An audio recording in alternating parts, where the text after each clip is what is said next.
एक राजा के राज दरबार में एक आदमी आया। वो बोला, मैं पारखी हूँ, मुझे नौकरी पर रख लीजिए। राजा ने कहा, ठीक है, रख तो लूंगा, लेकिन सैलरी नहीं दूंगा, केवल भूजा और गुड़ मिलेगा। पारखी ने कहा, ठीक है। एक दिन राजा एक घोड़ा लाया और बोला, बड़े पारखी हो तो इस घोड़े के बारे में बताओ, क्या कहते हो? पारखी बोला, महाराज एक घोड़ा है ही नहीं, ये तो गाय है। राजा चौंक गया। राजा ने घोड़े वाले को बुलवाया। घोड़े वाले ने कहा, महाराज बात तो सही है, बचपन में घोड़े की माँ मर गई थी, इसलिए इसको गाय का दूध पिलाया गया था, इसलिए इसकी आदतें गाय जैसी हैं।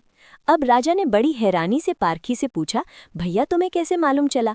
पारखी ने कहा, जब ये चर रहा था, नीचे मुंह झुकाकर घास खा रहा था, जबकि घोड़ा ऊपर गर्दन उठाकर घास खाता है।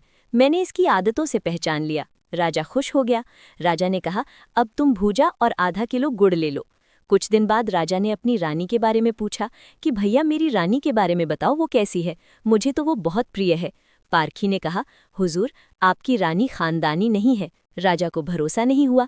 राजा अपनी ससुराल पहुंच गया। वहां दादी ने बताया, बचपन में इसकी माँ गुजर गई थी, इसलिए पाला तो मैंने है, लेकिन दूध इसको दाई माँ ने पिलाया। राजा वापस आया। उसने पारखी से पूछा कि रानी के बारे में तुम्हें कैसे पता?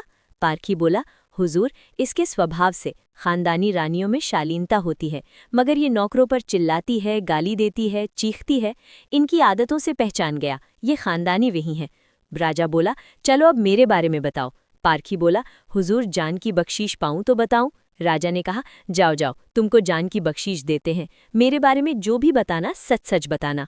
पारखी बोला, आप राजवंश नहीं, आप मुझे भड़भूजे लगते हैं, लैया चना बेचने वाले लगते हैं। राजा घबरा गया।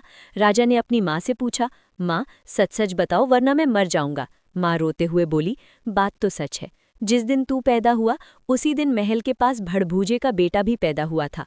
मेरा बेटा मर गया था, मैंने अपनी राजवंश को बचाने के लिए उसके बेटे को लिया, जो तू है। राजा सुनकर दुखी भी हुआ और खुश भी हुआ। इंसान की पहचान उसके चेहरे, कपड़े या खानदान से नहीं होती, उसके चरित्र से होती है। किसी को भी केवल उसकी शक्ल, सूरत, पद या घर देखकर मत परखो, उसकी आदतें और उसका व्यवहार ही उसका असली परिचय होता है। ऐसे ही इंटरेस्टिंग स्टोरी के लिए लाइक, शेयर, सब्सक्राइब करना ना भूलें।